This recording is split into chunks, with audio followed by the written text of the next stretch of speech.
Hey everyone. Ever imagine yourself, like finally retired, sitting on the porch, sipping lemonade on a swing? Sounds nice. Well, today we're doing a deep dive into this video about retirement. Okay.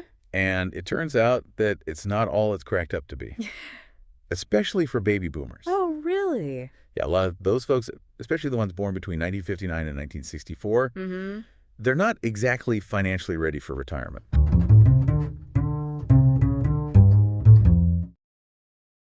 That's interesting because we always hear about how wealthy the boomers are. Right, like they're all set. Yeah. But this video says that's not really true for a lot of them. So what's the video saying? Well, it starts out with some pretty shocking statistics, actually. Oh, like what? Over half of these peak boomers, they call them, Yeah. are financially unprepared for retirement. Wow.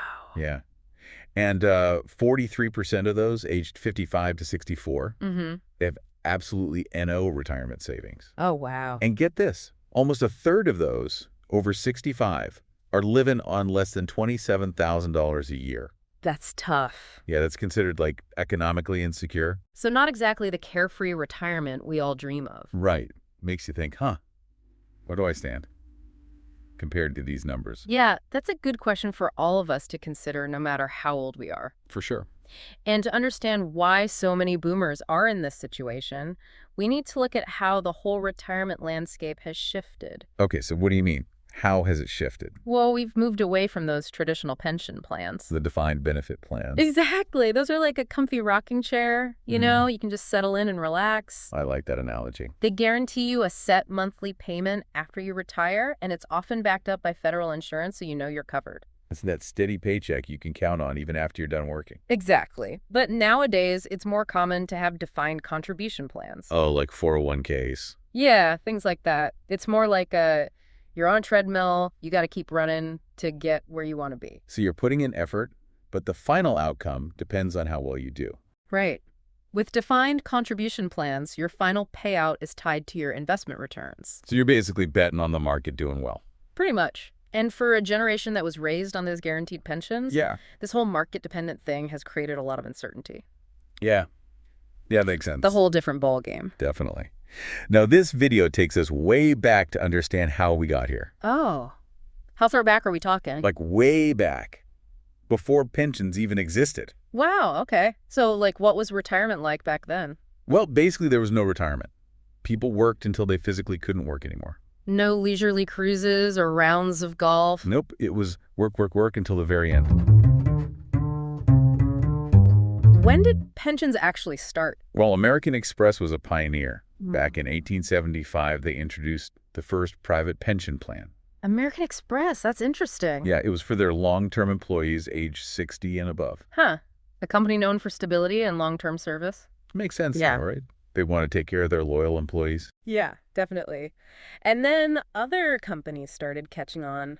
Yeah, the railroads jumped on board pretty quickly. The railroads. Yeah, they saw pensions as a way to attract and keep skilled workers. Keep those trains running smoothly. Exactly.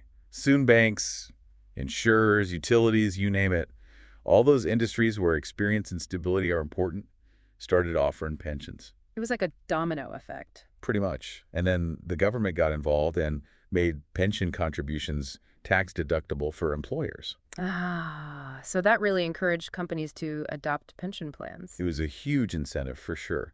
By the late 1920s, pensions were becoming more and more common, especially for white-collar professionals. It sounds like it was working out pretty well. Yeah, it seemed like a win-win, but then the Great Depression hit. Uh-oh. That couldn't have been good for those pension plans. It was a disaster.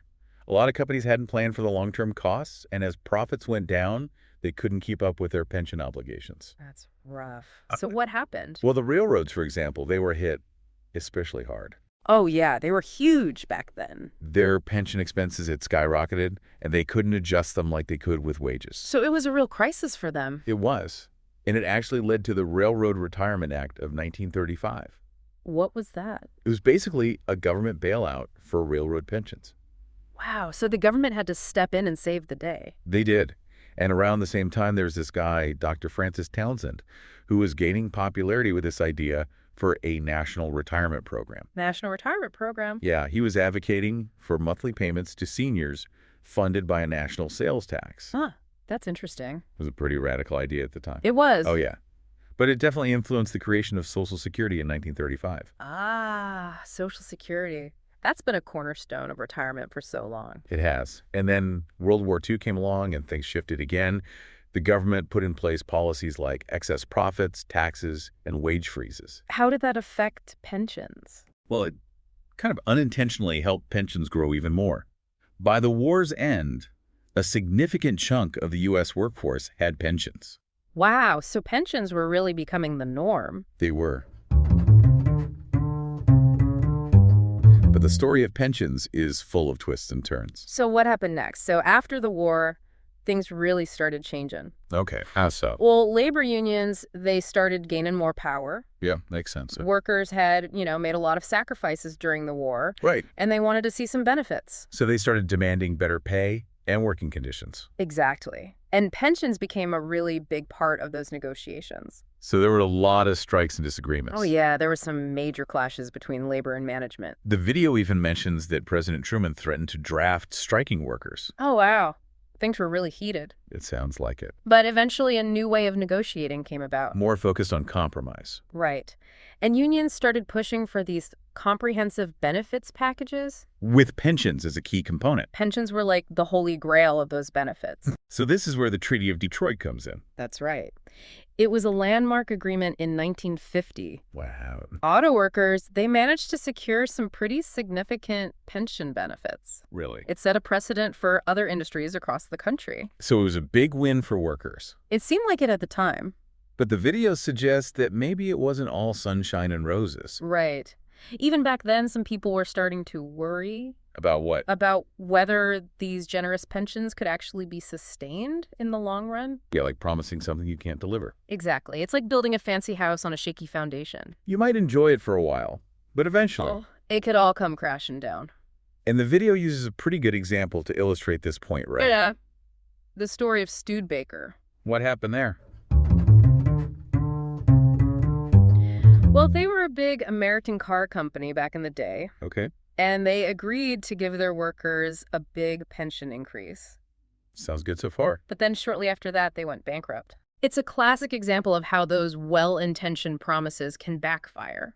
So it was a harsh lesson about the hidden costs of those pensions. For sure. And then on top of that, the American auto industry was facing another big challenge. What was that? Competition from Japan. Ah, yeah, the Japanese car companies were starting to make some waves. They were. In the 60s and 70s, they really started taking off in the U.S. market. What were they doing differently? They were making fuel-efficient, reliable cars. At affordable prices, I bet. Exactly. And American companies, they were struggling to keep up. Why was that? Well, part of it was those legacy pension obligations. They were expensive. Very expensive. And they had high labor costs, too. So they were kind of stuck. They were trying to compete in this global market with all this baggage. It's like running a race with a weight strapped to your ankles. A good analogy. And some of the biggest American companies started realizing this. What'd they do? Companies like Hewlett-Packard, Verizon, IBM, they started freezing their pension plans. So no more defined benefit plans. Not for new employees anyway. It was a sign of the times. It was. And then you had these new tech companies popping up. Like who? Walmart, Amazon, Microsoft. Ah, yeah, the giants of today. And they didn't have traditional pension plans at all. So the whole idea of a guaranteed retirement income was fading away. It was a new era. And this is where those peak boomers we talked about earlier really start feeling the impact. Right. They entered the workforce just as this shift was happening. So they missed out on the golden age of pension. They saw the older generation retiring comfortably with those pensions. So they had these expectations. And it's not just a problem for retirees, right? No, it affects everyone. How so? Well, imagine a large chunk of the population reaching retirement age without enough savings. That puts a strain on families and the social safety net? It does. Think about those people in their 40s and 50s. Yeah, the sandwich generation. Yeah, they're stuck supporting both their kids and their aging parents. Who might not have enough money to live on. It's a tough situation for everyone involved. And then there's the economic impact, too. Right. Retirees tend to spend less on certain things. Like travel and entertainment. Which can slow down economic growth. But they spend more on healthcare. So it's a complex issue with different effects on different parts of the economy. So with all this in mind, How much should we be saving for retirement? That's the million-dollar question. The video mentions those guidelines from T. Rowe Price, Yeah, those can be helpful. but they seem kind of high. They do. Let's break them down and see what they're really all about. Yeah, so those T. Rowe Price guidelines, they're a decent starting point, but you got to understand what they're based on. Okay, so what are they assuming? Well, one big thing is the rate of return on your investments. Like how much your money grows each Exactly. They're using 7% as a benchmark. 7%. Is that realistic? Well, it's kind of like the average return of the stock market over the long term. Okay. But, the market, it's unpredictable. Yes, some years are good, some years are bad. You can diversify your investments to reduce the risk, but there's no guarantee you'll hit that 7% every year. It's like trying to predict the weather. Exactly. You can look at the past, but there are always surprises. So how do we plan for retirement when there's so much uncertainty? Well, that's where a financial advisor can be really helpful. Someone who can guide you through all the options. Right. They can help you figure out how much risk you're comfortable with and create a plan that's tailored to your specific situation. So it's not a one-size-fits-all kind of thing. Nope. Everyone's different. But the video also stresses the importance of personal responsibility, right? Oh, absolutely. We can't just rely on someone else to figure it all out for us. It's about being proactive. And informed, you got to do your research to understand the different investment options and be willing to adapt as things change. It's almost like we're pioneers in a way. Blazing our own trail. The old rules don't really apply anymore. We got to be resourceful and resilient. So this deep dive has been pretty eye-opening. It has. We've learned a lot about the history of pensions, how things have changed, and the challenges facing baby boomers. And not just boomers. It's a wake-up call for all of us. We can't just assume things will work out on their own. We have to take charge of our own financial futures. Knowledge is power. The more we know, the better decisions we can make. It's about being empowered. And making informed choices. So we can all enjoy those relaxing retirement days without worry. Well said. This deep dive has been a journey through the ups and downs of retirement planning. It has, from the early days of pensions to the rise of 401k. We've seen how history, economic forces, and even societal expectations have shaped the way we think about retirement. And now it's up to each of us to figure out our own path. So as you reflect on all this, I want to leave you with a question. A question to ponder. What steps can you take starting today to create a secure and fulfilling retirement for yourself, no matter how old you are or where you are financially? It's never too late to start planning. That's right. Thanks for joining us on this deep dive. It's been a pleasure. And remember, keep diving deep into the things that matter.